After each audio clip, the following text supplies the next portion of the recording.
પાસના આગેવાન એવા હાર્દિક પટેલ. હાર્દિક, જણાવશો, હાલ આપ જોઈ શકો છો જે પ્રકારે રાજકારણ ગરમાયું છે તમામે તમામ વસ્તુને લઈને, આ તમામની વચ્ચે આપની જે માંગ હતી મુખ્ય જે અનામતને લઈને, તેમાં ભાજપ નરમ પડ્યું હોય, તેમાં ક્યાંક ને ક્યાંક વાટાઘાટોની શરૂઆત થઈ હોય. શું કહેશો, આપ સહેમત છો? આપને લાગે છે કે આગળના સમયમાં આપની માંગો પૂરી કરવામાં આવશે? કોઈ વાતની ખબર નથી કે વાટાઘાટ કઈ રીતની તૈયારી સરકાર દ્વારા દર્શાવી છે કે નહીં. અમે લોકોએ આજથી અઠવાડિયા પહેલા લેટર લખ્યો હતો કે સમાજના હિતમાં જો કોઈ નિર્ણય આવતો હોય તો સરકાર સાથે તૈયાર છીએ. નીતિનભાઈ પટેલે ક્યાંક ને ક્યાંક ટેલિવિઝન માધ્યમથી જાહેરાત કરી છે. કોઈ પણ પ્રકારની લેખિત સરકારના જે પત્ર દ્વારા અમને કોઈ જાણ નથી કરી કે આમાં મળવું છે કે નથી મળવું. પણ ક્યાંક ને ક્યાંક ચૂંટણી નજીક આવી રહી છે અને ક્યાંક ને ક્યાંક હું એવું માનું છું કે નીતિનભાઈએ જે મુખ્યમંત્રી કે અન્ય જે એમના મંત્રીમંડળને વિશ્વાસમાં લીધા વગર જાહેરાત કરી છે. જ્યાં સુધી વાત નલિનભાઈ ની છે તો નલિનભાઈ શું બોલી રહ્યા છે મને ખ્યાલ નથી, કેમ કે ઇલેક્શન ની અંદર તો રાજનીતિમાં ક્યાંય નીતિ જોવા નથી મળતી. તો કદાચ નલિનભાઈએ પણ એ નીતિનો અમલ નથી કર્યો અને સમાજ સાથે દ્રોહ કર્યો હશે. પણ બધાને બેસ્ટ ઓફ લક છે. સમય આવતા ગુજરાતની જનતા બધું સમજ આવશે અને બધી વાત લોકોની વચ્ચે લાવીને રાખશે. પણ જો સમાજના હિતમાં કોઈ સરકાર નિર્ણય લેતી હોય તો સારું છે, પણ જો સમાજના હિતમાં સરકારે નિર્ણય ન લેવો હોય તો એનું પરિણામ ભોગવવું પણ પડશે. નલિન કોટડિયા જે સ્પષ્ટ રીતે આપની જોડે હતા અને ખૂબ જ વિરોધ કરી હતા સરકારનો, આજે તેનું વલણ સ્પષ્ટ સરકાર તરફી હોવાનું જોવા મળ્યું અને તેમણે એ પણ કીધું કે સરકાર તરફથી ન્યાય મળશે. તો શું આપની કોઈ વાત નથી થઈ તેમની સાથે કે શું તેમણે કન્વર્ઝેશન સરકાર સાથે કર્યું છે? જે અચાનક જ વાતો અને શબ્દોને ફેર થતો હોય એનું નામ રાજનીતિ છે અને બધા રાજનીતિ તરફથી ઝુકાવ રાખ્યા છે. હવે સમય સાથે બધું નક્કી કરીશું અને જોઈશું, પણ સમાજ હિતની લડાઈ અમારી ચાલુ રહેશે. એમાં જરાય પણ પાછી પાની નહીં છે કે અનામત છે એ બંધારણ રીતે મળી શકે એવી સ્થિતિમાં જ નથી. નલિન કોટડિયાએ મોટું નિવેદન કર્યું છે કે બંધારણ રીતે આ મળી શકે એવી સ્થિતિમાં નથી અનામત, એવું નલિન કોટડિયાએ નિવેદન કર્યું છે. એના ઉપર શું કહેશો આપ?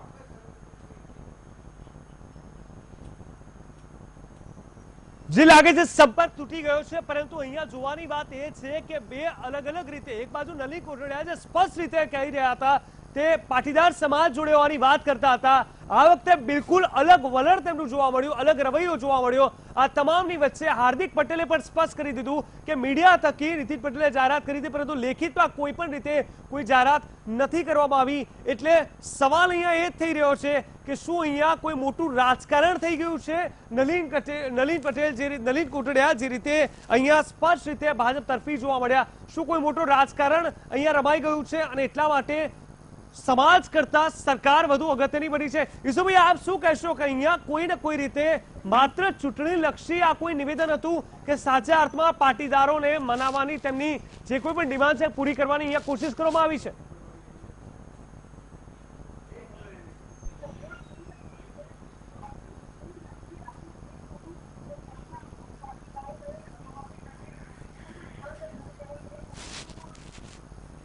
હાર્દિક, આપણે પૂછવા માંગીશ, જે રીતે નલિન કોટડિયા સ્પષ્ટ રીતે આપની જોડે હતા અને તેમણે સ્પષ્ટ રીતે કીધું કે અનામત તો મળવાની જ નથી, આગળના સમયમાં શક્યતા જ નથી, તેને લઈને શું કહેશો આપ? કારણ કે એક બાજુથી અત્યાર સુધી 5 દિવસ પહેલા તેમનો રવૈયો અલગ હતો, અત્યારે સ્પષ્ટ રીતે નથી મળવાની એવું કીધા પછી પણ એ ભાજપ તરફી જતા જોવા મળી રહ્યા છે. બદલાયેલા સૂર ક્યારેય નથી હોતા અને આજની વાત પછી એ સ્પષ્ટ દેખાઈ ગયું છે કે સીના ટોળા નથી હોતા. સિદ્ધાંત અને ઈમાનદારીની લડાઈમાં ક્યારેય પણ જયારે ગદ્દારી થતી હોય ત્યારે એ લડાઈને તોડવાના પ્રયાસો થતા હોય છે. 2017ની ચૂંટણી એ રાવણના નાભી બરાબરની ચૂંટણી છે અને એની અંદર ક્યાંક ને ક્યાંક આ લડાઈની અંદર તોડવા માટે, આંદોલનને દબાવવા માટેની વાત છે.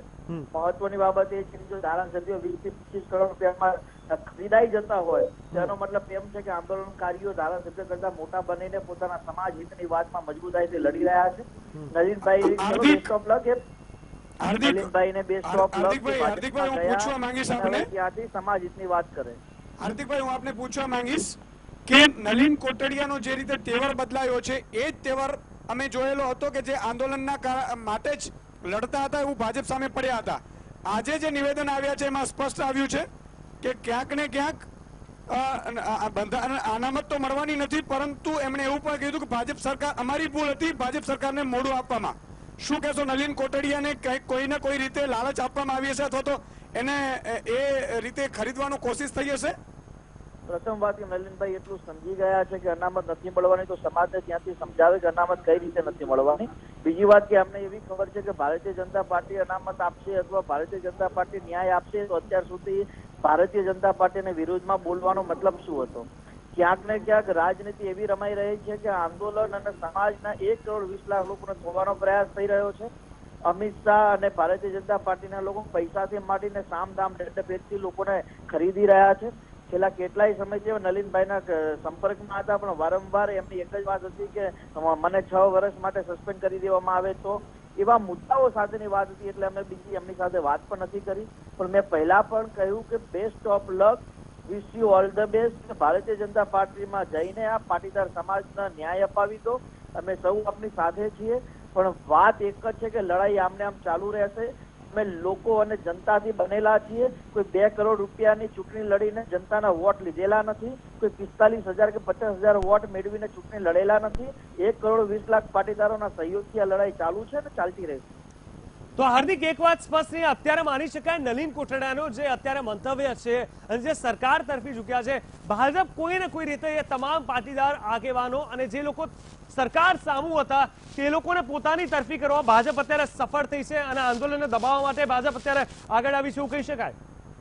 ભારતીય જનતા પાર્ટી આંદોલન તોડવા માટે અને ખાસ કરીને ભારતીય જનતા પાર્ટી પાટીદાર ધારાસભ્યોને પોતાની તરફ લેવા માટેના સંપૂર્ણ પ્રયાસો કરી રહી છે અને એમાં ક્યાંક ને ક્યાંક એ લોકો સફળ પણ થઈ રહ્યા. પણ બેસ્ટ ઓફ લક મેં એ જ કહ્યું કે આંદોલન એ વ્યક્તિગત આંદોલન નથી. આંદોલન સમાજના ગામડાઓમાંથી શરૂ થયેલું આંદોલન છે.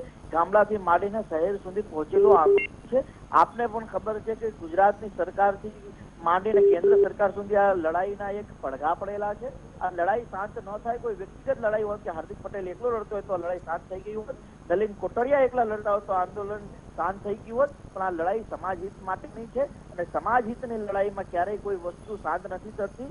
સ્વયંભૂ થયેલી આ લડાઈ છે ને આ લડાઈ ચાલતી રહી છે. એ આપણે સમય આવશે બતાવીશું. આજ 2 વર્ષ પૂરા થયા છે, હજુ આવતા 2 વર્ષ સુધી આ લડાઈ ચાલુ રાખીશું. ભારતીય જનતા પાર્ટી જીતી જાય કે હારી જાય કોઈ ફરક નથી પડતો.